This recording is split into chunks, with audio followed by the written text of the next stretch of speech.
सो हमारा नया टॉपिक है केमिस्ट्री का मॉलिक्यूलर ऑर्बिटल थ्योरी। राइट, हम लोग बॉन्डिंग के बारे में हाइब्रिडाइजेशन पढ़ चुके हैं, valence bond theory, VSEPR theory. Right, तो मॉलिक्यूलर ऑर्बिटल थ्योरी की ज़रूरत क्यों पड़ी, थोड़ा समझने की कोशिश कीजिए।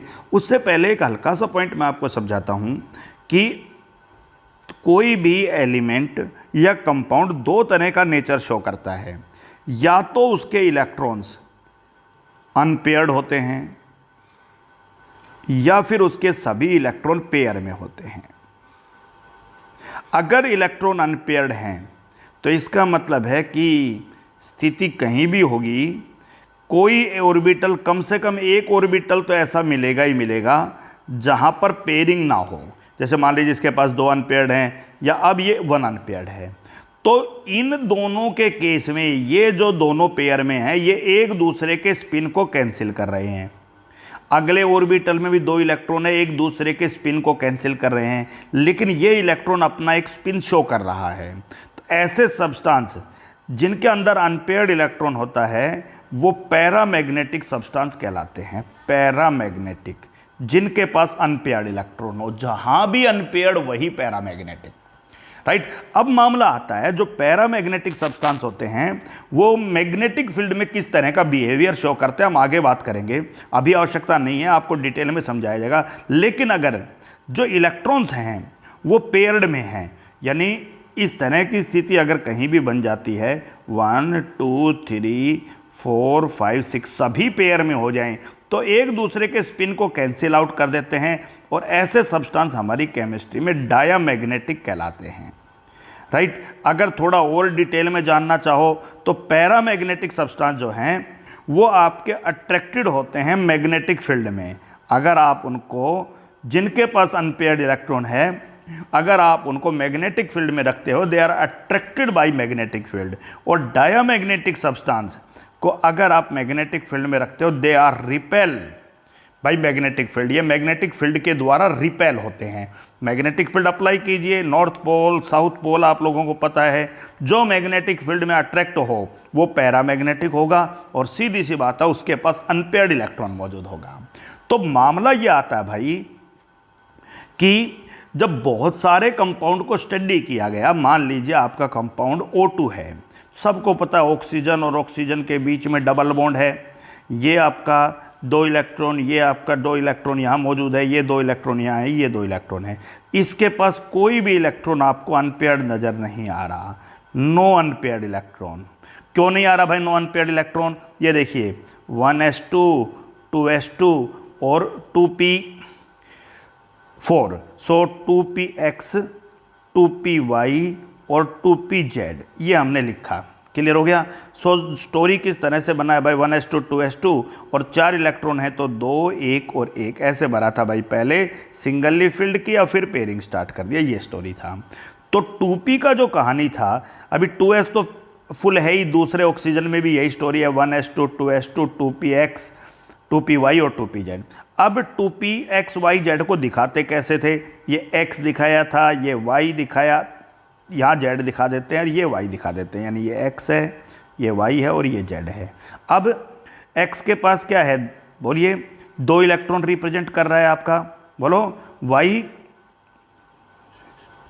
Right, so 2 electrons having x, then 1 electron y और 1 इलेक्ट्रॉन विद z।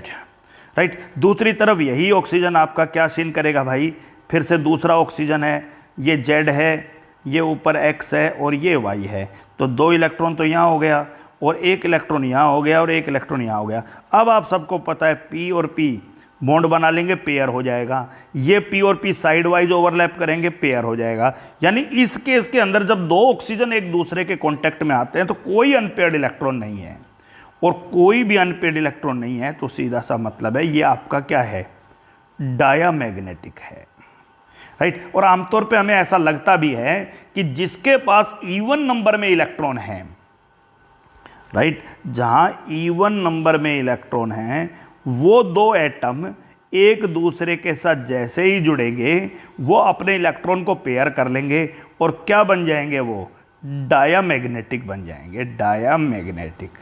लेकिन O2 की कहानी सुनिए, despite having even number of electron, even number of electron है, लेकिन ये डायामैग्नेटिक नहीं है, ये नेचर में क्या है, पैरामैग्नेटिक है। यानी जब एक्सपेरिमेंटल रिजल्ट्स करके देखे लिक्विड ऑक्सीजन को, नॉर्मल ऑक्सीजन तो गैस है, लेकिन लिक्विड ऑक्सीजन को जब मैग्नेटिक फील्ड में से पास किया गया तो वो मैग्नेटिक फील्ड के द्वारा अट्रैक्ट हो रहा था। इसका सीधा सा मतलब था कि वो पैरामैग्नेटिक है। अब प्रश्न आ रहा है भाई, थ्योरी कह रही है कि जहां इवन नंबर में इलेक्ट्रॉन है वो डायामैग्नेटिक है, और एक्सपेरिमेंटल रिजल्ट कह रहा है कि O2 के अंदर इवन नंबर में इलेक्ट्रॉन है, फिर भी वो पैरामैग्नेटिक है। इस चीज को समझाने का काम एकमात्र थ्योरी जो कर रही है वो आपकी मॉलिक्यूलर ऑर्बिटल थ्योरी है, राइट। +2 के अंदर बहुत बार एक क्वेश्चन पूछा गया है, एनसीईआरटी क्वेश्चन है कि despite having even number of electron, यानी इवन नंबर ऑफ इलेक्ट्रॉन होने के बावजूद, despite having even number of electron O2 is paramagnetic in nature, explain. तो एक्सप्लेन हम लोग एक ही थ्योरी के हेल्प से कर सकते हैं, explain by MOT, molecular orbital theory. और बिल्कुल इसी तरीके से जो H2 है, सल्फर का एक एलोट्रोप है H2, इसके बारे में भी सेम ही क्वेश्चन है कि H2 के पास भी इवन नंबर ऑफ इलेक्ट्रॉन है, लेकिन ये पैरामैग्नेटिक है। तो O2 और H2 के बारे में हम लोग बात करेंगे। H2 आप लोगों ने नहीं सुना है, राइट। तो अब प्रश्न आता है कि सर ये मोलिकुलर ऑर्बिटल थ्योरी है क्या? ये तो ठीक है कि हमें मैग्नेटिक नेचर को समझा देगी, बॉन्ड ऑर्डर को बहुत अच्छे से समझाएगी, राइट। जबकि हाइब्रिडाइजेशन में हमने बॉन्ड ऑर्डर के बारे में ज़्यादा बात नहीं किया था। सो मोलिकुलर ऑर्बिटल थ्योरी क्या कहती है, समझिए ध्यान से। मोलिकुलर ऑर्बिटल थ्योरी कहती है जैसे कोई एक एलिमेंट है हाइड्रोजन, उस हाइड्रोजन के अंदर एटॉमिक ऑर्बिटल होता है। भाई 1s1 है और 1s1 एक एटॉमिक ऑर्बिटल है। दूसरा एलिमेंट भी लगा लीजिए हाइड्रोजन, उसके पास 1s1 है और ये भी एक एटॉमिक ऑर्बिटल है, राइट। तो मोलिकुलर ऑर्बिटल थ्योरी कहती है जैसे एटम में एटॉमिक ऑर्बिटल होता है, वैसे मोलिक्यूल के अंदर कैसा ऑर्बिटल होगा, मोलिकुलर ऑर्बिटल होगा। जैसे एटम में एटॉमिक ऑर्बिटल एग्जिस्ट करता है, वैसे ही मोलिक्यूल्स में मोलिकुलर ऑर्बिटल एग्जिस्ट करेगा। अब तक तो नहीं पढ़ा था, अब तक की कहानी क्या पढ़ी सुन लो ध्यान से। दो डिफरेंट एलिमेंट्स के एटम आपस में कंबाइन करके बॉन्ड बना रहे थे, वेस्पर थ्योरी में पढ़ा, VBT में पढ़ा आपने।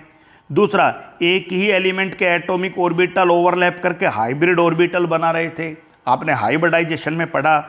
लेकिन यहाँ पर थ्योरी कह रही है कि दो अलग अलग एटम के ऑर्बिटल आपस में ओवरलैप करके मोलिकुलर ऑर्बिटल बना रहे हैं। पहली चीज क्लियर है, जैसे एटॉमिक ऑर्बिटल एग्जिस्ट करता है एटम के अंदर, वैसे ही मॉलिक्यूल में कौन सा ऑर्बिटल एग्जिस्ट करेगा, ये पॉइंट नंबर 1 है। वैसे ही मॉलिक्यूल में मोलिकुलर ऑर्बिटल एग्जिस्ट करेगा, पॉइंट नंबर 1 क्लियर है। अब प्रश्न आता है भाई कि कौन से एलिमेंट, ठीक है, मोलिकुलर ऑर्बिटल किस तरह से शो करेंगे। दूसरी चीज, एलिमेंट में इलेक्ट्रॉन मौजूद होता है एटॉमिक ऑर्बिटल के अंदर, मॉलिक्यूल में इलेक्ट्रॉन मौजूद होगा कहाँ, मोलिकुलर ऑर्बिटल के अंदर। पॉइंट क्लियर है। जैसे एटम में एटॉमिक ऑर्बिटल होता है, वैसे ही मॉलिक्यूल में कौन सा ऑर्बिटल होता है, मोलिकुलर ऑर्बिटल। एटम के इलेक्ट्रॉन एटॉमिक ऑर्बिटल में होते हैं और मॉलिक्यूल के ऑर्बिटल मॉलिक्यूल के इलेक्ट्रॉन मोलिकुलर ऑर्बिटल में होते हैं। पॉइंट 1 क्लियर है। एटम के इलेक्ट्रॉन एटॉमिक ऑर्बिटल में, मॉलिक्यूल के इलेक्ट्रॉन मोलिकुलर ऑर्बिटल में। पॉइंट नंबर 2, मोलिकुलर ऑर्बिटल कैसे बनते हैं। बड़ा अच्छा क्वेश्चन है। मोलिकुलर ऑर्बिटल बनते हैं भाई कॉम्बिनेशन ऑफ एटॉमिक ऑर्बिटल। अगर दो अलग अलग एटम के एटॉमिक ऑर्बिटल कॉम्बिनेशन करेंगे, combination of atomic orbitals, atomic orbital के कॉम्बिनेशन से, क्योंकि एटम के कॉम्बिनेशन से मॉलिक्यूल बनता है, तो एटॉमिक ऑर्बिटल के कॉम्बिनेशन से मॉलिक्यूलर ऑर्बिटल बनेगा। लेकिन कुछ शर्तें हैं, सबसे पहली चीज, दो डिफरेंट एटम के एटॉमिक ऑर्बिटल कंबाइन हो। पहली चीज क्लियर है, एक ही एटम के नहीं, दो डिफरेंट, क्योंकि मॉलिक्यूल बनाने के लिए दो डिफरेंट एटम होना चाहिए। ओके, प्रॉपर एनर्जी हो उनकी, यानी कंपेरेबल एनर्जी, उनकी एनर्जी एक दूसरे से तुलनात्मक हो, बहुत ज़्यादा डिफरेंस वाली एनर्जी नहीं हो, राइट। और तीसरी चीज, प्रॉपर सिमेट्री हो। अगर ये तीन शर्त लागू होंगी तो आपके एटॉमिक ऑर्बिटल ओवरलैप करके मॉलिक्यूलर ऑर्बिटल बनाएंगे। जैसे H और H के दो एटम, इसका एक इलेक्ट्रॉन 1s में मौजूद है और इसका भी एक इलेक्ट्रॉन 1s की शेप स्फेरिकल होती है। ये दोनों सबको पता है 1s और 1s कंपेरेबल एनर्जी के हैं और सिमेट्री भी प्रॉपर है। सिमेट्री का मतलब एक दूसरे के साथ ओवरलैप कर सकते हैं, जो हम पहले ऐसे दिखा रहे थे। कंपेरेबल एनर्जी, दोनों की एनर्जी सेम है, राइट। 1s और 2s, इस केस के अंदर 1s और 2s के अंदर पॉसिबल नहीं है, क्योंकि एनर्जी कंपेरेबल नहीं है। 1s और 1s में पॉसिबल है, लेकिन 1s 2s के साथ ओवरलैप नहीं कर सकता है। तो दो डिफरेंट एटम के वो एटॉमिक ऑर्बिटल ओवरलैप करेंगे जिनकी कंपेरेबल एनर्जी है और प्रॉपर सिमेट्री है, राइट। प्रॉपर सिमेट्री का सीधा सा मतलब ये है कि pz और pz एक दूसरे के साथ ओवरलैप कर सकते हैं, राइट। लेकिन pz जो है वो px के साथ ओवरलैप नहीं कर सकता है, ये कर लेगा और ये नहीं करेगा। ये प्रॉपर सिमेट्री का मामला हो गया। सिमेट्री को समझ सकते हो आप? ओके, क्योंकि आप सब पहले भी पढ़ के आए थे, दोबारा से समझ लो। इसका मतलब कि 1s 1s का कम्बिनेशन पॉसिबल है, 2s 2s का कम्बिनेशन पॉसिबल है, 2px का 2px के साथ कम्बिनेशन पॉसिबल है, 2py का 2py के साथ कम्बिनेशन पॉसिबल है, 2pz का 2pz के साथ कम्बिनेशन पॉसिबल है, क्योंकि एनर्जी भी सेम है ही सेम, और ओरिएंटेशन भी सेम है, क्योंकि बिल्कुल सेम ही एटॉमिक ऑर्बिटल ओवरलैप करा रहे। जैसे s और s में कम्बिनेशन पॉसिबल है, राइट। और अगर आप बात करो, ये मान लो हमने pz बना दिया, क्लियर हो गया, ये दूसरे का pz बना दिया। ओके, चलिए भाई, अगला मामला, ये हमने दोनों का px बना दिया। ओके, ये भी px है और ये भी px है। ओके, और ये मान लीजिए हमने दोनों का py बना दिया, दिस इज py और py। अब आप सबको पता है भाई कि सिमेट्री इनके अंदर ये इसके साथ कर सकता है, यानी pz के साथ कर सकता है, ये वाला px के साथ कर सकता है। बस करेगा साइड वाइज करेगा तो पाई बॉन्ड बनाएगा, हेड टू हेड करेगा तो सिग्मा बॉन्ड बनाएगा। और ये वाला ग्रीन जो रिप्रेजेंट किया py और py, ये दोनों एक दूसरे के साथ ओवरलैप कर सकते हैं, ये भी पाई बना सकते हैं। क्लियर है पॉइंट?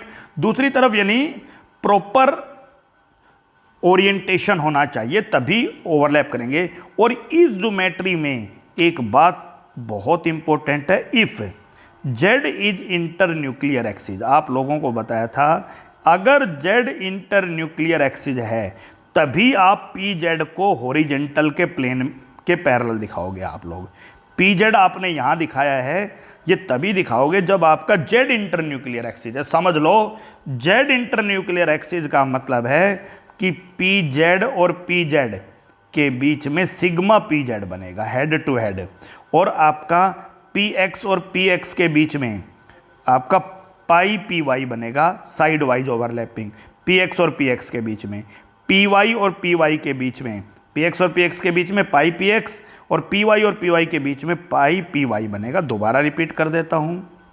पहली चीज़, अगर z इंटर न्यूक्लियर एक्सिस है तो pz और pz के बीच में सिग्मा, px और px के बीच में पाई, py और py के बीच में पाई, बाकी जो नाम है सिग्मा pz, पाई px और पाई py। ये बहुत सिंपल मामला था, इसके बारे में तो हम लोग आगे बात कर भी लेंगे, राइट। तो आप लोगों को अब तक क्या समझ में आया? ध्यान से समझना, बड़ा इंपॉर्टेंट थ्योरी है और बहुत समझने की चीज़ें हैं छोटी छोटी, कि जिस तरह से एटम के इलेक्ट्रॉन एटॉमिक ऑर्बिटल में एग्जिस्ट करते हैं, उसी तरीके से मॉलिक्यूल के इलेक्ट्रॉन मॉलिक्यूलर ऑर्बिटल में एग्जिस्ट करते हैं। पहला पॉइंट क्लियर है। दूसरी चीज़ कि एटम के ऑर्बिटल्स आपस में कंबाइन होकर मोलिकुलर ऑर्बिटल बनाते हैं, ये बात हमने पढ़ लिया।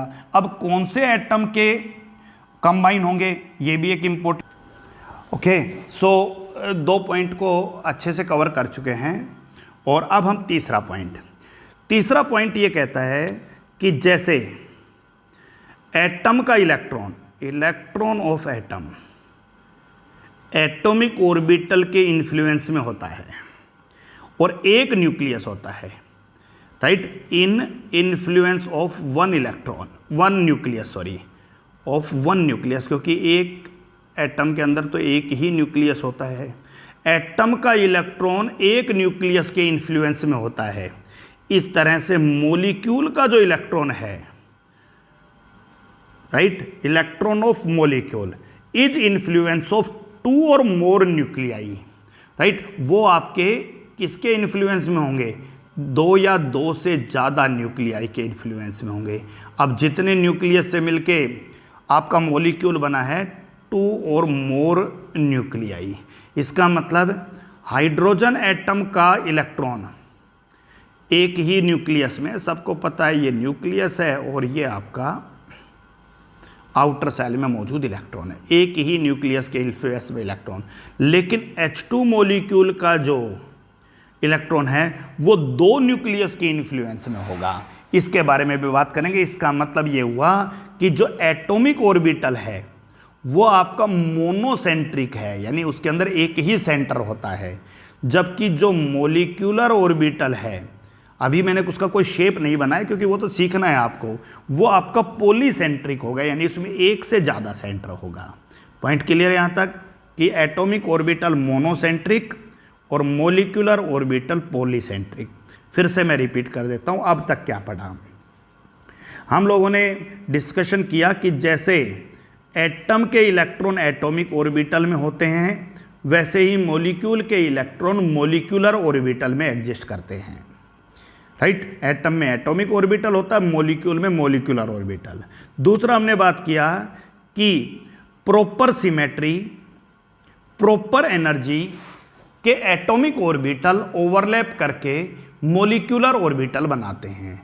हर नहीं बनाएगा, प्रॉपर सिमेट्री होना चाहिए और प्रॉपर एनर्जी भी होना चाहिए। इस पॉइंट के ऊपर हमने बात कर लिया था, राइट। प्रॉपर सिमेट्री और प्रॉपर एनर्जी के एटॉमिक ऑर्बिटल ओवरलैप करके क्या बनाएंगे, मॉलिक्यूलर ऑर्बिटल बनाएंगे। This is the point, okay. उसके बाद हमने जिस पॉइंट के ऊपर बात किया, okay, wait for a minute, okay, आगे समझिए भाई कि किस तरह से बनेंगे। और next point number 4, the number of molecular orbital formed. The number of molecular orbital formed, कितने मोलिक्यूलर ऑर्बिटल बनेंगे, is equal to number of atomic orbital overlap, orbital intermix या कंबाइन। जितने एटॉमिक ऑर्बिटल कंबाइन होंगे उतने ही molecular orbital बनेंगे। इसका मतलब atomic orbital, atomic orbital, molecular orbital, 2 atomic orbital overlap करेगा 1s और 1s, तो 2 मॉलिक्यूलर ऑर्बिटल बनेगा, राइट। 2p और 2p के बीच में जब कॉम्बिनेशन होगा तो आप कहोगे जी 2p में 3 ऑर्बिटल हैं, 2px, 2py और 2pz। दूसरे 2p में भी 3 ऑर्बिटल है, 2px, 2py और 2pz। तो इसका मतलब 6 ऑर्बिटल ओवरलैप कर रहे हैं, तो मॉलिक्यूलर ऑर्बिटल भी संख्या में 6 ही बनेंगे। पहली चीज़ क्लियर कि कितने मॉलिक्यूलर ऑर्बिटल बनेंगे, जितने एटॉमिक ऑर्बिटल आपस में ओवरलैप करेंगे उतने ही मॉलिक्यूलर ऑर्बिटल फॉर्म्ड होंगे। पॉइंट क्लियर है। अब प्रश्न आता है भाई कि हम लोग थोड़ा बात कर लेते हैं कि आखिर किस तरह से ये ओवरलैप करेंगे। उस चीज़ पे आप जाएंगे हम कि कोई भी एटॉमिक ऑर्बिटल है उसको रिप्रेजेंट कैसे किया था। ओके, रिप्रेजेंट करने के लिए हमने ये बताया था कि इलेक्ट्रॉन इस तरीके से वेव की तरह मोशन करता है, राइट। इस तरह से हमने उसके बिहेवियर को शो किया था, राइट। इलेक्ट्रॉन की स्पिन को, जो अपवर्ड क्रस्ट है उसको हम पॉजिटिव से रिप्रेजेंट कर देते हैं और डाउनवर्ड जो है उसको हम नेगेटिव से रिप्रेजेंट कर देते हैं। कोई डाउट नहीं होना चाहिए, पॉजिटिव और नेगेटिव दोनों से आप रिप्रेजेंट कर सकते हो। किसको रिप्रेजेंट कर सकते हो भाई? अपवर्ड को, डाउनवर्ड को। यूँ समझ लीजिए कि जिसको आप लो स्पिन और हाई स्पिन कह रहे थे, जिस चीज़ को आप लोगों ने लो स्पिन और हाई स्पिन कहा था, उस चीज़ को आप लोगों ने रिप्रेजेंट करने के लिए किसका सहारा लिया था, राइट?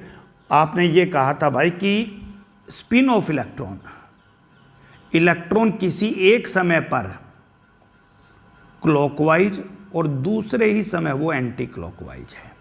तो जो दो मोशन हैं उनको समझाने के लिए बहुत सिंपली सहारा लिया गया किस चीज़ का, कि जो एक फेज है वो क्लॉकवाइज को रिप्रेजेंट कर रहा है, दूसरा फेज एंटी क्लॉकवाइज को रिप्रेजेंट कर रहा है। यानी इलेक्ट्रॉन को दो फेज में रिप्रेजेंट करते हैं। इस पॉजिटिव नेगेटिव का कोई मैथमेटिकल मीनिंग नहीं है। बस पॉजिटिव आपका जो अपर पार्ट है, राइट, जिसको क्रस्ट बोलते हैं, और जो नीचे वाला पार्ट है जिसे ट्रफ बोलते हैं, उसको रिप्रेजेंट करता है। अब ध्यान से देखिए कि दो एटॉमिक ऑर्बिटल है। मान लीजिए एक एटॉमिक ऑर्बिटल ये है, this is a atomic orbital. Point clear है? ओके। दूसरी तरफ ये दूसरा एटॉमिक ऑर्बिटल है और ये भी एटॉमिक ऑर्बिटल है ये। अब ये दोनों एटॉमिक ऑर्बिटल सेम फेज में हैं, एक इनका ऊपर है और एक इनका नीचे है, बिल्कुल सेम फेज के अंदर हैं, राइट। एक ही तरह के मोशन को रिप्रेजेंट कर रहे हैं। तो दोनों आपस में कंबाइन करके इस तरह से कंस्ट्रक्टिव इंटरफेरेंस करेंगे। कंस्ट्रक्टिव का मतलब इस तरह से जुड़ जाएंगे। और ये थोड़ा बड़ा दिखा देता हूँ और ये भी बड़ा दिखा देता हूँ। ऐसा कब पॉसिबल है? जब दो एटॉमिक ऑर्बिटल सेम फेज में हों। और ये मॉलिक्यूलर ऑर्बिटल बना दिया। लेकिन अगर मान के, और इसको हम कंस्ट्रक्टिव इंटरफेरेंस बोलते हैं भाई, जब ये जुड़ गए दो एटॉमिक ऑर्बिटल आपस में जुड़ के मॉलिक्यूलर ऑर्बिटल अगर बना लिया है, क्योंकि सेम फेज के अंदर थे। ये आपका क्रस्ट है और ट्रफ है, तो दूसरे का भी क्रस्ट और ट्रफ उसी तरह का है बिल्कुल। तो ऐसी स्थिति में ये कंबाइन करके आपका मॉलिक्यूलर ऑर्बिटल जो बनाएंगे उसे कंस्ट्रक्टिव इंटरफेरेंस कहते हैं भाई, कंस्ट्रक्टिव इंटरफेरेंस। ध्यान से समझिए, बड़ा इंपॉर्टेंट पॉइंट शुरू हो गया है यहाँ से, इंटरफेरेंस। और कंस्ट्रक्टिव इंटरफेरेंस के अंदर ये जो ऑर्बिटल बनेगा, जो मॉलिक्यूलर ऑर्बिटल बनेगा कंस्ट्रक्टिव इंटरफेरेंस से, इसे बॉन्डिंग मॉलिक्यूलर ऑर्बिटल कहा जाएगा, बॉन्डिंग मॉलिक्यूलर ऑर्बिटल। और यही वो पार्ट होगा जहां पर बॉन्डिंग होगी, राइट। क्लियर हो गया कि नहीं हो गया? जबकि दूसरी तरफ अगर मान लीजिए दो molecular atomic orbital different phase में हैं, एक आपका इस तरीके से रिप्रेजेंट किया गया और दूसरा आपका इस तरीके से रिप्रेजेंट किया गया। अब इन दोनों के बीच में कंस्ट्रक्टिव इंटरफेरेंस नहीं होगा। इस तरह से जो रिप्रेजेंट किया जाएगा उसे डिस्ट्रक्टिव इंटरफेरेंस कहा जाएगा। It is represented as destructive interference. Okay, destructive interference. और इसे हम लोग बॉन्डिंग का नाम ना देके किसका नाम देंगे? एंटी बॉन्डिंग का नाम देंगे। बॉन्डिंग मॉलिक्यूलर ऑर्बिटल और एंटी बॉन्डिंग मॉलिक्यूलर ऑर्बिटल। अब वेव्स से थोड़ा बाहर निकलिए और समझने की कोशिश कीजिए। अभी हमने क्या बात किया कि किसी भी एलिमेंट के दो एटॉमिक ऑर्बिटल हैं, एटॉमिक ऑर्बिटल और एटॉमिक ऑर्बिटल। ये दोनों आपस में एक दूसरे के साथ कंबाइन होकर दो ही मॉलिक्यूलर ऑर्बिटल बनाएंगे। एटॉमिक ऑर्बिटल और एटॉमिक ऑर्बिटल कंबाइन होंगे और क्या बनाएंगे? मॉलिक्यूलर ऑर्बिटल बनाएंगे और मॉलिक्यूलर ऑर्बिटल बनाएंगे। बस फर्क कितना है कि पहला वाला मॉलिक्यूलर ऑर्बिटल जो बना वो कंस्ट्रक्टिव इंटरफेरेंस से बना और दूसरे वाला जो बना वो डिस्ट्रक्टिव इंटरफेरेंस से बना। कंस्ट्रक्टिव का मतलब सेम फेज वाले आपस में जुड़े। ध्यान दीजिए, सेम फेज वाले आपस में जुड़े। और डिस्ट्रक्टिव का मतलब है अपोजिट फेज वाले आपस में जुड़े। यानी पहले ऊपर था तो ये ऊपर दिखा रखा है, ये नीचे है तो ये नीचे, जबकि दूसरे के अंदर जहाँ वो ऊपर है वहाँ वो नीचे है, तो फिर ओवरलैपिंग पॉसिबल नहीं है। तो कंस्ट्रक्टिव इंटरफेरेंस से जो एटॉमिक ऑर्बिटल बनेगा उसे बॉन्डिंग, जो मॉलिक्यूलर ऑर्बिटल बनेगा उसे बॉन्डिंग मॉलिक्यूलर ऑर्बिटल कहेंगे। और जो डिस्ट्रक्टिव इंटरफेरेंस से बनेगा उसे हम केमिस्ट्री में एंटी बॉन्डिंग मोलिकुलर ऑर्बिटल कहेंगे। सो मैं एक बार अब तक की सारी कहानी फिर से आपके लिए रिपीट कर देता हूँ, बार बार उस चीज़ को जानना बहुत ज़्यादा ज़रूरी है। और कहानी क्या थी? नंबर 1, जैसे एटम के इलेक्ट्रॉन एटॉमिक ऑर्बिटल में एग्जिस्ट करते हैं, electron of atom atomic orbital में एग्जिस्ट करते हैं, वैसे ही electron of molecule molecular orbital में एग्जिस्ट करेंगे। क्लियर हो गया? दूसरा पॉइंट, मोलिकुलर ऑर्बिटल कब बनता है? जब एटॉमिक ऑर्बिटल आपस में कंबाइन होते हैं। एटॉमिक ऑर्बिटल दो अलग अलग एटम के होने चाहिए, प्रॉपर एनर्जी होनी चाहिए कंपेरेबल, और प्रॉपर सिमेट्री होना चाहिए। इसका मतलब ये हुआ कि एटॉमिक ऑर्बिटल दो डिफरेंट, मान लीजिए आपके ऑक्सीजन एटम्स के हैं या नाइट्रोजन के हैं या कार्बन एटम्स के हैं। सो आपके एटम्स हो गया, क्लियर हो गया? दो अलग अलग एटम्स के एटॉमिक ऑर्बिटल है, कार्बन और कार्बन। अब इनके एटॉमिक ऑर्बिटल कौन कौन से ओवरलैप करेंगे? हम लोग सभी संभावनाओं पे बात करेंगे, 1s के ऊपर, 2s के ऊपर, 2px ओके, और 2p के साथ, यानी एनर्जी को हमने कंपेयर किया। प्रॉपर सिमेट्री का मतलब 2px के साथ करेगा, 2py के साथ करेगा, और 2pz के साथ करेगा, या में 1s के साथ, 2s के साथ, और 2p के साथ करेगा। ये एनर्जी को रिप्रेजेंट कर रहा है। और डायरेक्शन का मतलब 2px के साथ, 2py के साथ, और 2pz के साथ करेगा। क्लियर हो गया? तीसरा पॉइंट हमने पढ़ा कि जितना एटॉमिक ऑर्बिटल आपस में ओवरलैप करेगा उतना ही मोलिकुलर ऑर्बिटल बनेगा। इसका मतलब दो एटॉमिक ऑर्बिटल आपस में ओवरलैप करके दो मोलिकुलर ऑर्बिटल बनाएंगे। ओके, इसी तरह से 2p में 3 एटॉमिक ऑर्बिटल है, दूसरे 2p में 3 एटॉमिक ऑर्बिटल है, तो मोलिकुलर ऑर्बिटल 6 बनेंगे। अब चौथा पॉइंट पे हमने बात किया कि एटॉमिक ऑर्बिटल जब ओवरलैप करेंगे, एटॉमिक ऑर्बिटल और एटॉमिक ऑर्बिटल, तो वो दो तरीके से ओवरलैप करेंगे। या तो उनका ओवरलैप कंस्ट्रक्टिव ओवरलैप होगा या डिस्ट्रक्टिव ओवरलैप होगा। कंस्ट्रक्टिव को आपको समझा दिया, सेम फेज के अंदर ओवरलैपिंग है, और डिस्ट्रक्टिव में आपको समझा दिया कि डिफरेंट फेज के अंदर ओवरलैपिंग है। यहाँ पर आपका जो मोलिकुलर ऑर्बिटल बनेगा वो बॉन्डिंग मोलिकुलर ऑर्बिटल कहलाएगा, और यहाँ पर जो बनेगा वो एंटी बॉन्डिंग मोलिकुलर ऑर्बिटल कहलाएगा। अब बात आता है भाई, थोड़ा समझने के लिए कुछ एग्जांपल्स का सहारा ले लेते हैं। जो एंटी बॉन्डिंग मोलिकुलर ऑर्बिटल है उसको रिप्रेजेंट करने के लिए उसके ऊपर आप लोग स्टार लगा दीजिएगा। क्या लगा दीजिएगा? स्टार। चलिए कहानी को समझते हैं। Atomic orbital, atomic orbital and molecular orbital. Okay, 1s atomic orbital और 1s है, राइट? दोनों के कंस्ट्रक्टिव से, क्योंकि s और s head to head overlap करते हैं, तो सिग्मा 1s, यानी दो एटॉमिक ऑर्बिटल ने ओवरलैप किया तो दो ही मोलिकुलर ऑर्बिटल बना। बस पहले वाला बॉन्डिंग है और दूसरे वाले के ऊपर आपको क्या लगा देना है? स्टार लगा देना है। बस इतना सा ही तो मामला था भाई। पहले वाला तो बॉन्डिंग है जिसके ऊपर कुछ नहीं लगाना, और दूसरे वाले के ऊपर आपको क्या लगा के दिखा देना है? स्टार लगा के दिखा देना है। So you should mention it as sigma star 1s। आप इसको कैसे मेंशन करोगे? Sigma star 1s। I mention star. दो एटॉमिक ऑर्बिटल इंटरमिक्स हुए, दो मोलिकुलर ऑर्बिटल बने। पहला बॉन्डिंग मोलिकुलर ऑर्बिटल जो कंस्ट्रक्टिव इंटरमिक्सिंग से बना, दूसरा एंटी बॉन्डिंग मोलिकुलर ऑर्बिटल जो डिस्ट्रक्टिव इंटरमिक्सिंग से बना। क्लियर हो गया? चलिए ओके, 2s और 2s, सबसे पहली चीज़ s और s के बीच में हेड टू हेड ओवरलैपिंग होती है, तो फिर से दो मोलिकुलर ऑर्बिटल सिग्मा 2s और सिग्मा स्टार 2s, राइट? पहला कंस्ट्रक्टिव इंटरफेरेंस, दूसरा डिस्ट्रक्टिव इंटरफेरेंस। ओके, 2p और 2p में 2px और 2px करेंगे, 2py और 2py कंबाइन करेंगे, और 2pz और 2pz कंबाइन करेगा। और आप सबने इनके शेप को, अगर z को इंटरन्यूक्लियर एक्सिस माना है, ये यहाँ पर शर्त है, z को इंटरन्यूक्लियर एक्सिस माना है, इसका मतलब ये z है जो हेड टू हेड करेगा दूसरे के साथ, ये भी z है। बाकी x के साथ, साइड वाइज करेगा, वाई वाई के साथ भी साइड वाइज करेगा। ये पॉइंट हमने समझ लिया। सो 2px और 2px, ध्यान दो, x y और z, x y और z, ओके। x और x साइड वाइज ओवरलैप करेंगे, सो पाई, y और y साइड वाइज ओवरलैप करेंगे पाई, और z और z साइड वाइज और अपने हेड टू हेड ओवरलैप करेंगे, so sigma. This is a point.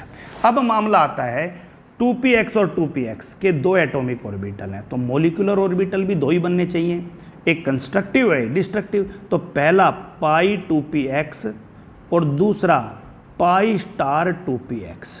इसका मतलब px और px के बीच में जब एटॉमिक ऑर्बिटल कंबाइन हुए तो दो मोलिकुलर ऑर्बिटल, मैंने क्योंकि दो ही एटॉमिक ऑर्बिटल कंबाइन हुए थे, दो मोलिकुलर ऑर्बिटल, एक कंस्ट्रक्टिव एक डिस्ट्रक्टिव, एक बॉन्डिंग एक एंटी बॉन्डिंग। एंटी बॉन्डिंग के लिए स्टार लगा दिया है ऊपर, इस तरह से।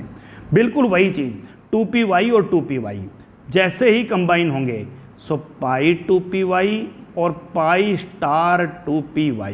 दिस इज दो एटॉमिक ऑर्बिटल कंबाइन हुए, दो मोलिकुलर ऑर्बिटल बना, एक बॉन्डिंग मोलिकुलर ऑर्बिटल, एक एंटी बॉन्डिंग मोलिकुलर ऑर्बिटल, एक आपका कंस्ट्रक्टिव एक डिस्ट्रक्टिव इंटरफेरेंस।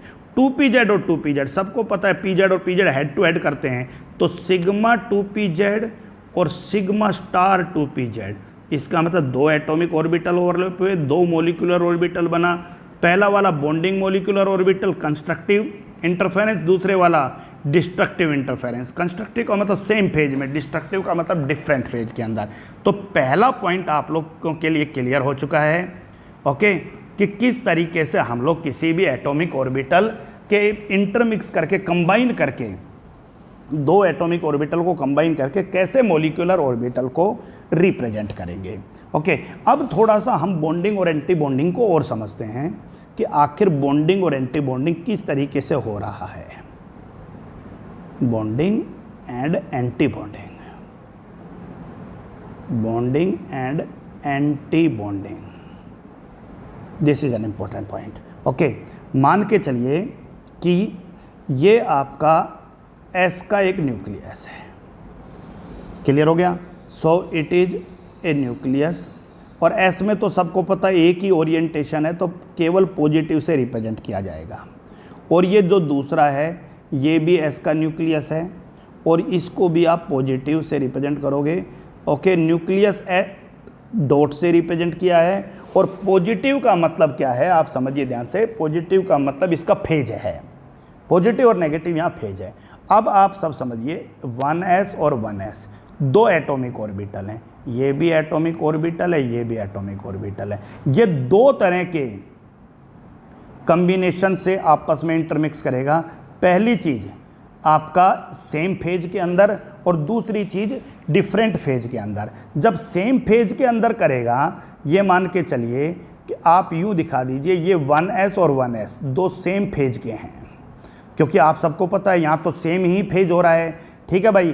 तो अगर इन दोनों के अंदर आप लोग बॉन्डिंग को रिप्रेजेंट करोगे किस रूप के अंदर, समझना ध्यान से। ये आपका पॉजिटिव और ये पॉजिटिव है, और इनकी ओवरलैप आपने दिखा दिया, ये है 1s और ये दूसरा भी 1s है, ये एक सीन बन गया।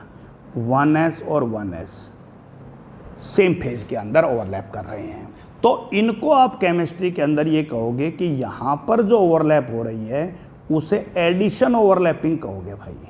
Addition overlapping, overlapping in same phase, addition overlapping. और एडिशन ओवरलैपिंग से जो मोलिकुलर ऑर्बिटल बनेगा वो आपका एक्लिप्स्ड शेप में बनेगा। ये दो न्यूक्लियस हो गए हैं, ये दोनों की फेज को रिप्रेजेंट कर दिया है मैंने, समझ में आ गया नहीं आ गया, न्यूक्लियस है। और ये आपका पूरा का पूरा पॉइंट है जहाँ पर हाई इलेक्ट्रॉन डेंसिटी का पॉइंट है। इलेक्ट्रॉन डेंसिटी यहाँ बहुत ज़्यादा है, high electron density. So it is called addition overlapping between atomic orbital. Atomic orbitals के बीच में एडिशन ओवरलैपिंग, राइट। दूसरी तरफ वेव थ्योरी से समझ रहे थे, अब इसको ऑर्बिटल थ्योरी के हेल्प से समझ रहे हैं हम लोग। दूसरी तरफ मान लीजिए दो एटॉमिक ऑर्बिटल हैं, ये आपका ये है और ये आपका ये है, इसके अंदर ये है, और क्योंकि इसमें दो फेज दिखा नहीं सकते हम लोग, ये प्लस दिखा ये प्लस दिखा। अगर इनके बीच में सब्ट्रैक्शन ओवरलैपिंग हो, राइट, जब इनके अंदर दोनों इंटरमिक्स हों और इंटरमिक्स होने के बाद जो ओवरलैपिंग हो वो सबट्रैक्शन के फॉर्म में हो. So I mention here subtraction overlapping. Subtraction overlapping will result in the formation of this type of two different orbitals, right, having a plane between them of zero electron density.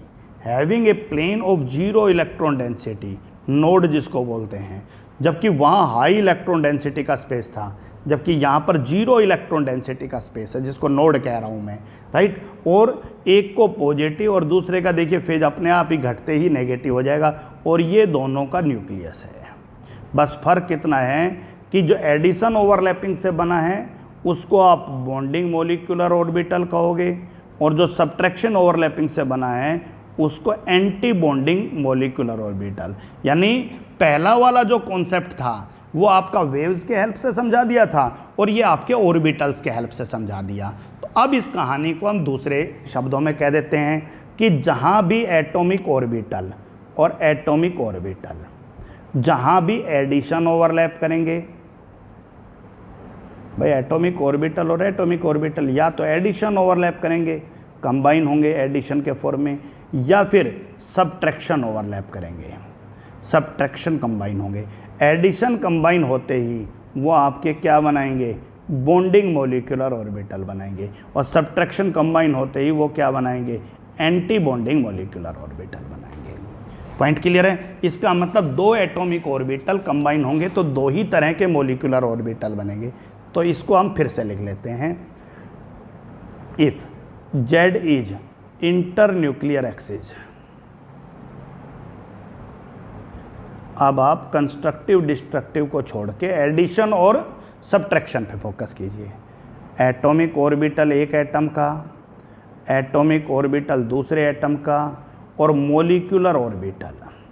Okay, सो ये बीच वाला निशान हटा देता हूँ ताकि मैं addition और subtraction के निशान को भी समझा पाऊँ आप लोगों को. Okay, 1s plus 1s atomic orbitals की addition overlapping, 1s minus 1s atomic orbital की subtraction overlapping.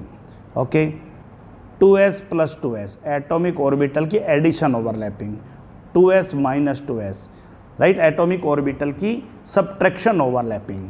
Okay, 2px plus 2px, 2py, चलो पहले 2py प्लस 2py और 2pz प्लस 2pz, यानी तीनों की एडिशन ओवरलैपिंग दिखा दिया हमने. ओके, उसके बाद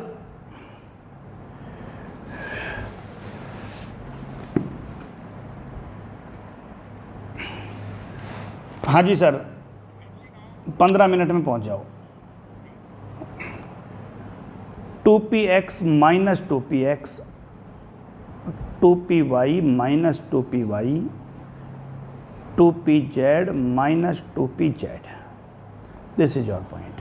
अब मामला आता है भाई ये ओवरलैप करके क्या बनाएंगे, मोलिकुलर ऑर्बिटल बनाएंगे. सबको पता है s और s से सिग्मा बनेगा, s और s से सिग्मा बनेगा, 2s और 2s सिग्मा बनाएगा, 2s सिग्मा, 2px और 2px पाई बनाएगा, 2py और 2py पाई, 2pz और 2pz पाई. ये आपका 2px और 2pz और 2pz सिग्मा बनाएगा बेटा. क्लियर. 2px और 2px पाई बनाएगा, 2py और 2py पाई बनाएगा, 2pz और 2pz सिग्मा बनाएगा. एडिशन ओवरलैपिंग नॉर्मल है, सबट्रैक्शन ओवरलैपिंग से एंटी बॉन्डिंग बनेगा स्टार. जहाँ सबट्रैक्शन है वही स्टार लगा दिया, जहाँ सबट्रैक्शन है वही तीनों पे हमने क्या लगा दिया, स्टार लगा दिया. ये तीनों पे स्टार लगा दिया. अब नाम दे दो 1s और 1s से sigma 1s, 1s minus 1s sigma star 1s, 2s और 2s सिग्मा 2s, 2s और 2s sigma star 2s, 2px और 2px पाई 2px, 2py और 2py पाई 2py, 2pz और 2pz सिग्मा 2pz, 2px और 2px माइनस होते ही सो पाई star 2px, 2py और 2py पाई star 2py, और 2pz और 2pz pi star sigma star 2pz. इसका मतलब दो एटॉमिक ऑर्बिटल ने ओवरलैप किया. कितने एटॉमिक ऑर्बिटल ने ओवरलैप किया, दो ने. राइट, और दो ने दो मोलिकुलर ऑर्बिटल बनाया, एक एडिशन ओवरलैपिंग, एक सब्ट्रैक्शन। अब पहले वाले शब्दों को भूल रहे हैं हम, राइट। दो एटॉमिक ऑर्बिटल 2s और 2s ने ओवरलैप किया, एडिशन और सब्ट्रैक्शन, दो ही मोलिकुलर ऑर्बिटल बने। तीन एटॉमिक ऑर्बिटल 2px 2py और 2pz ने ओवरलैप किया, और 6 एटॉमिक ऑर्बिटल यानी 2px 2py 2pz 2pz, इसके तीन ने उसके तीन के साथ 6 एटॉमिक ऑर्बिटल ने ओवरलैप किया, और 6 ही मोलिकुलर ऑर्बिटल, यानी 2 एटॉमिक ऑर्बिटल के ओवरलैप करने से 2 मोलिकुलर ऑर्बिटल बना, 2 एटॉमिक ऑर्बिटल से मोलिकुलर 2 मोलिकुलर, और 6 एटॉमिक ऑर्बिटल के ओवरलैप करने से 6 बना। 2 में एक बॉन्डिंग और एक एंटी बॉन्डिंग, एक बॉन्डिंग एक एंटी बॉन्डिंग, 6 में 3 बॉन्डिंग और 3 एंटी बॉन्डिंग। पॉइंट क्लियर है।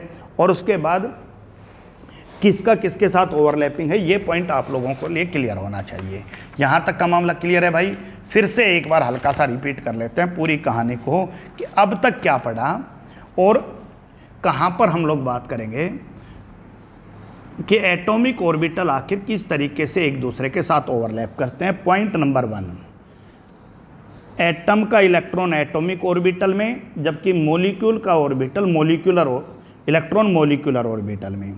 दूसरा पॉइंट, मॉलिक्यूलर ऑर्बिटल जब बनता है तो वो दो डिफरेंट एटम्स के एटॉमिक ऑर्बिटल के ओवरलैप करने से बनता है, उनमें सिमेट्री होना चाहिए और एनर्जी उनकी कंपेरेबल होना चाहिए, ये पॉइंट पढ़ा। तीसरा पॉइंट, एटम का इलेक्ट्रॉन एक न्यूक्लियस के इन्फ्लुएंस में होता है, जबकि मॉलिक्यूल का इलेक्ट्रॉन 2 या 2 से ज़्यादा न्यूक्लियस के इन्फ्लुएंस में होता है, इसलिए एटॉमिक ऑर्बिटल मोनोसेंट्रिक है, जबकि मॉलिक्यूलर ऑर्बिटल पॉलीसेंट्रिक है। ओके।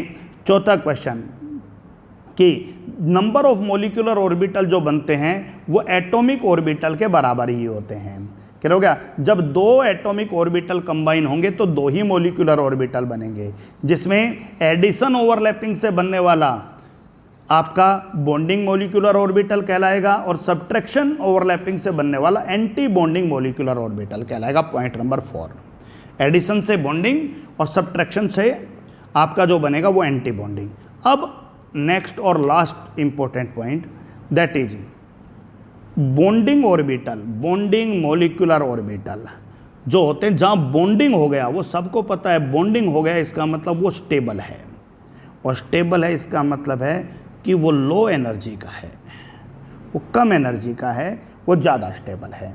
ठीक है। जब दूसरी तरफ anti bonding molecular orbital, anti bonding molecular orbital जो सब्ट्रैक्शन ओवरलैपिंग से बना है, वो उसकी तुलना में, पहले वाले की तुलना में लेस स्टेबल है, और जो लेस स्टेबल होते हैं ना बेटा, वो हाई एनर्जी के होते हैं, यानी जितना एनर्जी कम होगा उतना ही ज़्यादा स्टेबल। अब आप समझिए इस चीज़ को कैसे समझोगे। 2 एटॉमिक ऑर्बिटल हैं, ये 1s और 1s, बॉक्स से दिखा दो, लाइन से दिखा दो। ओके, चलिए मैं बॉक्स की बजाय लाइन ही बना लेता हूँ, क्योंकि बार बार थोड़ा सरल काम हो जाएगा। ओके, 1s और 1s, अब ये दोनों आपस में कंबाइन होंगे और ये दोनों आपस में मिलके मोलिकुलर ऑर्बिटल बनाएंगे। कितने मोलिकुलर ऑर्बिटल बनाएंगे? 2, राइट। एक एडिशन ओवरलैपिंग से, एक सब्ट्रैक्शन से। क्लियर हो गया कि नहीं हो गया? So this is bonding molecular orbital, low energy, right, and this is anti bonding molecular orbital that is of high energy. Average energy उनके बराबर ही है, एवरेज दोनों का, एक जितना नीचे बनेगा दूसरा उतना ऊपर बनेगा, यानी यहाँ पर जो मैंने रिप्रेजेंट किया बीच में वो मोलिकुलर ऑर्बिटल है। तो 1s और 1s की ओवरलैपिंग से 2 मोलिकुलर ऑर्बिटल बने, एक bonding molecular orbital sigma 1s और एक anti bonding molecular orbital sigma star 1s। सो आप इसको रिप्रेजेंट ऐसे लाइन से दिखा दो ताकि ये पता रहे कि भाई ये इन्हीं एटॉमिक ऑर्बिटल के इंटरमिक्स होने से बना है। तो किसी का भी बॉन्डिंग मोलिकुलर ऑर्बिटल नीचे दिखाओगे, एंटी बॉन्डिंग मोलिकुलर ऑर्बिटल ऊपर दिखाओगे। चलिए, अगर कहीं भी आपको रिप्रेजेंट करना हो भाई एटॉमिक ऑर्बिटल और एटॉमिक ऑर्बिटल, ओके, सो मान लीजिए ये किसी का एटॉमिक ऑर्बिटल 2s है और ये 2s है, राइट। दोनों आपस में कंबाइन करेंगे, 2 मोलिकुलर ऑर्बिटल बनाएंगे, 2 एटॉमिक ऑर्बिटल। एक बॉन्डिंग है जो नीचे दिखाना है, एक एंटी बॉन्डिंग है जो ऊपर दिखाना है। S और S सिग्मा 2S और 2S sigma 2S, sigma star 2S, नीचे बॉन्डिंग ऊपर एंटी बॉन्डिंग, लो एनर्जी और हाई एनर्जी। सो 2S और 2S का जब भी बनाना पड़े आप इस तरह से दिखाओगे। क्लियर है पॉइंट? तो किस तरह से एटॉमिक ऑर्बिटल आपस में ओवरलैप करके और मॉलिक्यूलर ऑर्बिटल बनाते हैं और उनमें से किसकी एनर्जी लो है और किसकी एनर्जी ज़्यादा है, इस पॉइंट को लेकर हम यहाँ पर बात कर रहे हैं। ओके, अब यहाँ पर समझिए ध्यान से कि P हो तो क्या होगा। फिर से वही कहानी भाई, एटॉमिक ऑर्बिटल और एटॉमिक ऑर्बिटल, 3 एटॉमिक ऑर्बिटल हैं P में, 2px, 2py और 2pz। इसमें भी 3 एटॉमिक ऑर्बिटल हैं, 2px, 2py और 2pz। इतना तुम्हें पता है, 6 एटॉमिक ऑर्बिटल मिक्स करके 6 ही मोलिकुलर ऑर्बिटल बनाएंगे। 6 एटॉमिक ऑर्बिटल है तो 6 ही मोलिकुलर ऑर्बिटल बनाएंगे। 3 addition, 3 subtraction, 3 bonding, 3 anti bonding. अब x और x सबको पता है आपका पाई बॉन्ड बनाता है, y और y भी पाई बनाता है, और z और z सिग्मा बनाता है। तो फिर इनके अंदर जो ओवरलैपिंग है, इंटरमिक्सिंग है, कंबाइन होना है, वो अलग अलग होगा। x और x जो हैं वो लेस एनर्जी के होंगे, x और y, जबकि z वाला कंपेरेटिवली उससे ज़्यादा एनर्जी का होगा। यही काम वहाँ पर है, x और y यहाँ लो एनर्जी के मिलेंगे एंटी बॉन्डिंग में, और z जो है वो हाई एनर्जी का मिलेगा। यानी मैंने क्या लिखा आप देखिए, नीचे 3 बॉन्डिंग, ऊपर 3 एंटी बॉन्डिंग, 2px और 2px पाई 2px, 2py और 2py पाई 2py, और 2pz और 2pz sigma 2pz। Sigma bond comparatively एक स्ट्रॉन्ग बॉन्ड है, राइट। दूसरी तरफ ऊपर के जो 3 हैं वो पाई स्टार 2px, पाई स्टार 2py और sigma star 2pz। This is a point, right. Box से ना बनाओ, पहले भी अवॉइड करना चाह रहे थे उस, तो आपको क्योंकि 3 अलग अलग लाइन से खींच लेना है, 2px, 2py, 2pz, 2px, 2py, 2pz, right. उसके बाद डॉटेड लाइन से आप इनको मिला सकते हो ताकि आपको ये पता हो कि ये इन्हीं के मॉलिक्यूलर ऑर्बिटल हैं। लेकिन यहाँ एक इम्पोर्टेंट पॉइंट है कि ये जो ट्रेंड है, this trend is only applicable for lithium 2, beryllium 2, का boron 2, carbon 2 and nitrogen 2। Nitrogen के बाद आप पेयरिंग ऑफ इलेक्ट्रॉन जैसे ही स्टार्ट होगा वैसे ही आप लोगों को एंटी बॉन्डिंग का ट्रेंड चेंज करना है। बस बॉन्डिंग में कोई ट्रेंड नहीं कर, ध्यान रखना सॉरी, कि आप लोगों को यहाँ कोई चेंज नहीं करना है, आपको इस ट्रेंड को रिवर्स कर देना है। इस ट्रेंड को रिवर्स कर देना है किसके लिए? फॉर O2, F2 जैसे मॉलिक्यूल्स के लिए। क्या ट्रेंड चेंज करोगे भाई? ऊपर वाला बिल्कुल वैसा का वैसा रखना है, नीचे वाले ट्रेंड को चेंज करना है। फिर से देखो, ये वहाँ है जहाँ पेयरिंग स्टार्ट हो गया। Okay, it is 2p, okay 2px, 2py और 2pz। वहाँ बोलो 2px, 2py और 2pz। अब ये कंबाइन होंगे तो नीचे वाला ट्रेंड में 2pz नीचे आ जाएगा और ये ऊपर रहेंगे। लेकिन एंटी बॉन्डिंग जो है, जो आपका सब्ट्रैक्टिंग ओवरलैपिंग है, वो बिल्कुल वैसा का वैसा ही रहेगा। यानी कहाँ चेंज आया, ध्यान रखिए, चेंज सिर्फ आया, इस पॉइंट को तो हम हटा ही देते हैं क्योंकि यहाँ कोई चेंज नहीं है, सिर्फ चेंज आया इस पॉइंट के अंदर। ओके, और क्या बना भाई आपका sigma 2pz, okay wait for a minute, और पाई 2px, पाई 2py, ओके यहाँ पर बोलिए पाई स्टार 2px, पाई स्टार 2py और sigma star 2pz। This is your phenomena. Okay, तो अब कोई भी एक बार दोबारा बना के देख लेते हैं कि मान लीजिए कोई 2 एलिमेंट हैं और जिनका एटॉमिक ऑर्बिटल और एटॉमिक ऑर्बिटल इस तरह से रिप्रेजेंट कर रहा है कि उनकी कॉन्फ़िगरेशन हम लिख लेते हैं 1s, 2s और 2p। उनमें इलेक्ट्रॉन 1s में भी मौजूद हैं, 2s में भी और 2p में भी। आप लोग यहीं तक पढ़ने वाले हो, 1s, 2s और 2p। अब ध्यान से देखिए 1s, 2s और 2p में क्या होगा। ओके, 1s, 2s और 2p के अंदर क्या करेंगे भाई, एटॉमिक ऑर्बिटल 1s, दूसरे का भी 1s, सेम एनर्जी के होते हैं 1s और 1s, इसीलिए बॉन्डिंग। आगे देखिए 2s और 2s, 2s है और 2s है, ये भी सेम एनर्जी के। 2p के 3 ऑर्बिटल सेम के और 2p के भी 3 ऑर्बिटल सेम एनर्जी के हैं। नाम क्या है? 2px, 2py और 2pz। 2px, 2py और 2pz। अब सबको पता है भाई 1s और 1s। अब ये दोनों इंटरमिक्स करके कंबाइन होके क्या बनाने वाले? Molecular orbital. 1s और 1s एटॉमिक ऑर्बिटल कंबाइन होके 2 मोलिकुलर ऑर्बिटल बनाएंगे, sigma 1s, sigma star 1s, और इनको इंटरमिक्स कर दिया। पॉइंट क्लियर है भाई? बोलिए अगला पॉइंट। ओके, 2s और 2s कंबाइन होके भी 2 मोलिकुलर ऑर्बिटल बनाएंगे, that is sigma 2s and sigma star 2s, और ये आपको यहाँ से जोड़ के दिखा दिया। क्लियर हो गया? उसके बाद बात आती है भाई कि 3 2p के ये और 3 2p के वो, ये भी आपस में कंबाइन होकर 6 एटॉमिक ऑर्बिटल बनाएंगे, 3 बॉन्डिंग और 3 एंटी बॉन्डिंग। तो यहाँ पर मामला आता है भाई लिथियम 2 से स्टार्ट करके नाइट्रोजन 2 तक आपका ट्रेंड अलग है, और वो ट्रेंड क्या कहता है भाई कि आपका 2px, 2py, 2pz, ठीक है, 2px, 2py और 2pz, ये उनके कॉम्बिनेशन से बने हैं। नाम बोलिए x से पाई 2px, pi 2py and sigma 2pz, और यहाँ बोलिए पाई स्टार 2px, पाई स्टार 2py और सिग्मा स्टार 2pz।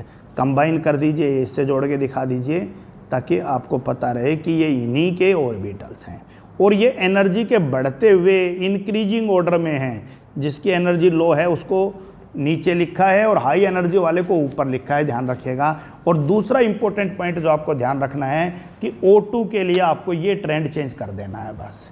O2 के केस के अंदर बॉन्डिंग का, P का बॉन्डिंग का ट्रेंड चेंज करना है, बस ये ध्यान रखना।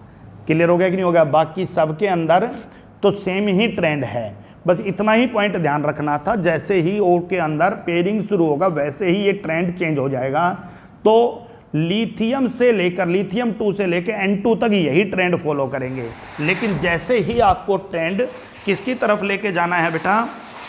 ऑक्सीजन के लिए लेके जाना है, तो ये ट्रेंड चेंज हो जाएगा। तो फाइनली, क्योंकि कल की क्लास में आप लोगों को इसी चीज़ की ज़रूरत पड़ेगी, मैं एक बार बना देता हूँ। इसे केमिस्ट्री में एनर्जी लेवल डायग्राम कहते हैं, एनर्जी लेवल डायग्राम। और क्वेश्चन लिथियम 2 से स्टार्ट होकर नाइट्रोजन N2 तक डाई एटॉमिक मॉलिक्यूल, और हमने बताया कि कोई भी मान लीजिए 2 मॉलिक्यूल हैं, A2 है, सो एटॉमिक ऑर्बिटल और एटॉमिक ऑर्बिटल, राइट। 1s है, 2s है और 2p है। इनके बीच में अगर कंबाइनिंग होगा तो क्या होगा? 2s और 2s और 2p। सबको पता है 1s और 1s 2 एटॉमिक ऑर्बिटल कंबाइन होके 2 मोलिकुलर ऑर्बिटल बनाएंगे, बॉन्डिंग एंटी बॉन्डिंग 2s और 2s, ये दोनों एटॉमिक ऑर्बिटल कंबाइन होकर 2 मोलिकुलर ऑर्बिटल बनाएंगे। 2p में 3 एटॉमिक ऑर्बिटल और दूसरे 2p में भी 3 है, तो 3 और 3 6 एटॉमिक ऑर्बिटल कंबाइन होकर 6 ही मोलिकुलर ऑर्बिटल बनाएंगे। So this is the part which represent energy, energy, okay. और इसको रिप्रेजेंट कैसे करेंगे भाई? ये पहले वाला एटॉमिक ऑर्बिटल का 1s, ये उसी एटॉमिक ऑर्बिटल का 2s, और ये उसी एटॉमिक ऑर्बिटल का 2p। दूसरे एटॉमिक ऑर्बिटल का 1s, ओके, दूसरे का 2s और दूसरे का 2p। पॉइंट क्लियर है? 2p में 3 ऑर्बिटल हैं। अब ये आपस में इंटरमिक्स करके और क्या करने वाले हैं भाई? मॉलिक्यूलर ऑर्बिटल बनाएंगे। नाम भी लिख देते हैं इनके, ये 1s है, ये 2s है और ये 2p है। ये 1s है, ये 2s है और ये 2p है। अब 1s और 1s कंबाइन होके सिग्मा 1s और सिग्मा स्टार 1s, यानी बॉन्डिंग और एंटी बॉन्डिंग, ये डॉटेड लाइन से दिखा दिया। नीचे वाला सिग्मा 1s, ऊपर वाला सिग्मा स्टार 1s। दूसरी तरफ 2s और 2s कंबाइन होके सिग्मा 2s बॉन्डिंग और sigma star 2s anti bonding, ये कंबाइन होकर ये बना दिया। क्लियर हो गया? उसके बाद 2p और 2p कंबाइन होके पाई 2px, पाई 2py, सिग्मा 2pz, पाई स्टार 2px, पाई स्टार 2py और सिग्मा स्टार 2pz बिल्कुल एक जैसे हैं। पाई 2px, पाई 2py और सिग्मा 2pz। बोलिए पाई स्टार 2px, पाई स्टार 2py और सिग्मा स्टार 2pz, और इनको आप आपस में एक दूसरे के साथ इंटरमिक्स करके दिखा दीजिए। फिर हमें फीलिंग ऑफ इलेक्ट्रॉन ही करना है, और अगर यही ट्रेंड आपको चेंज करना है किसके लिए, O2 और N2 के लिए, तो आपको बता दिया भाई। फिर चेंज करने के लिए ज़्यादा नहीं सोचना, केवल इसको चेंज करना है। तो अब आप लोग पूरे ट्रेंड को एनर्जी लेवल डायग्राम के सीक्वेंस के आधार पे ध्यान रखो। सबसे पहले सबसे लो एनर्जी का लिखेंगे सिग्मा 1s, फिर सिग्मा स्टार 1s, फिर सिग्मा 2s, फिर सिग्मा स्टार 2s, फिर पाई 2px और पाई 2py की एनर्जी बराबर है, फिर उससे ज़्यादा सिग्मा 2pz, फिर पाई स्टार 2px और पाई स्टार 2py उनसे ज़्यादा है लेकिन इन दोनों के आपस में बराबर है, फिर सिग्मा स्टार 2pz। तो कल की क्लास के लिए आप आओ तो आप लोग ये ट्रेंड याद रखोगे टिल N2 तक आपका ट्रेंड क्या है, मोलिकुलर ऑर्बिटल की एनर्जी का ट्रेंड क्या है, मोलिकुलर ऑर्बिटल की एनर्जी।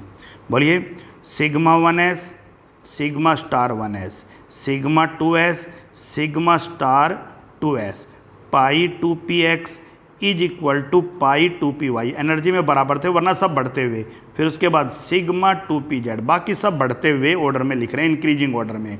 उसके बाद pi star 2px is equal to pi star 2py और फिर is equal to sigma star 2pz, ये इंक्रीजिंग ऑर्डर। और ऑर्डर कैसा है भाई, ये देखिए ये इंक्रीजिंग ऑर्डर में है, बस बीच में यहाँ सेम हो गया, इसको छोड़ दिया, फिर इंक्रीजिंग ऑर्डर में है। ओके, ये यहाँ फिर इक्वल है और फिर ये कहाँ से लिखा, हमने यही तो लिखा जो ऊपर लिखा हुआ था, चेक करिए। Sigma 1s, sigma star 1s, sigma 2s, sigma star 2s, pi 2px, पाई 2py, सिग्मा 2pz। ओके, जो एनर्जी में इक्वल थे उनको बराबर लिखा, फिर पाई स्टार 2px, पाई स्टार 2py और सिग्मा स्टार 2pz इस सीक्वेंस को। उसके बाद 4 O2 F2, आपको कुछ नहीं करना, बस इन तीनों बॉन्डिंग का ऑर्डर चेंज करना है, सिग्मा 2pz पहले आएगा। So the trend is sigma 1s, sigma star 1s, sigma 2s, sigma star 2s, pi 2px। Okay, ये चेंज करना है आपको, O2 के लिए आ गए हैं तो बोलिए भाई सिग्मा 2pz, बाकी कुछ भी चेंज नहीं करना है, ध्यान रखना। पाई 2px, पाई 2py, पाई स्टार 2px, पाई स्टार 2py और सिग्मा स्टार 2pz, राइट। और एनर्जी के ऑर्डर को दिखाओ तो px और px वालों की ये तो सेम है, पाई और पाई की। बाकी का ट्रेंड अगर आपको दिखाना है तो आप किस तरीके से रिप्रेजेंट करोगे भाई, ये देखिए। Okay, increasing increasing increasing increasing, ये इक्वल है, ठीक है, फिर इंक्रीजिंग, लेकिन इन दोनों की इक्वल है, फिर इंक्रीजिंग है। तो ये वाला ट्रेंड आप लोग बार बार लिखिए। कल की क्लास में एक बार मैं दोबारा से रिपीट कर दूंगा मोलिकुलर ऑर्बिटल थ्योरी के जर्नल पॉइंट। अब क्वेश्चन करने हैं आपको, और क्वेश्चन बहुत आसान है क्योंकि इन मोलिकुलर ऑर्बिटल में जो फीलिंग ऑफ इलेक्ट्रॉन है वो आपके सभी बेसिक्स रूल को फॉलो करेगा। बेसिक रूल का मतलब आउटव्यू प्रिंसिपल को फॉलो करेगा, पहले लो एनर्जी को फिल करना है फिर हाई एनर्जी में। पोल्यूज एक्सक्लूजन प्रिंसिपल को फॉलो करना है, इसका मतलब ये हुआ कि एक ऑर्बिटल में मैक्सिमम 2 ही इलेक्ट्रॉन रखना है और जिनका अपोजिट स्पिन हो। हुंड्स रूल को फॉलो करना है कि सेम एनर्जी वालों में जब पहले सिंगलली फिल्ड होगा तब पेयरिंग होगा। इसका मतलब ये हुआ कि कल हम बात करेंगे तो पहले लो एनर्जी में और फिर हाई एनर्जी के अंदर जाएंगे 1 बाय 1। लो एनर्जी और हाई एनर्जी का मतलब आप ध्यान दीजिएगा कि अगर मैं बात करूं सबसे पहले इलेक्ट्रॉन्स कहाँ जाने वाला है। ओके, तो आप लोग ध्यान दीजिएगा, पहला इलेक्ट्रॉन यहाँ जाएगा एक। Okay, I will change the pen. Okay, yes, पहला इलेक्ट्रॉन यहाँ जाएगा लो एनर्जी में, फिर इसी में लो एनर्जी में पेयरिंग होगी, तभी आपका हुंड्स रूल फॉलो होगा। उसके बाद हायर एनर्जी में जाएगा, फिर यहाँ पर पेयरिंग होगी, फिर उससे बाद 5th इलेक्ट्रॉन यहाँ जाएगा, फिर यहाँ पेयरिंग होगी 5, 6। उसके बाद 7 यहाँ जाएगा और 8th यहाँ जाएगा। पॉइंट क्लियर है, 7 और 8। ओके। उसके बाद बात आती है भाई, ये 7 और 8 हो गए हैं आपके यहाँ पर। उसके बाद 9 यहाँ आ जाएगा और 10 यहाँ आ जाएगा, सेम एनर्जी है दोनों की, तो पहले सिंगलली फिल्ड होंगे। फिर 11th इलेक्ट्रॉन यहाँ आ जाएगा, 12th यहाँ आ जाएगा। फिर 13 और 14 यहाँ पर पहले सिंगलली फिल्ड, फिर पेयरिंग। उसके बाद 15 और 16, फिर 17 और फिर 18, सेम एनर्जी वाले हैं, पहले सिंगल फिल्ड फिर पे, और फिर 19 और 20। तो कल इस तरह से ये सारी चीज़ मैं आपको कल की क्लास में बताऊंगा। So that's all for today.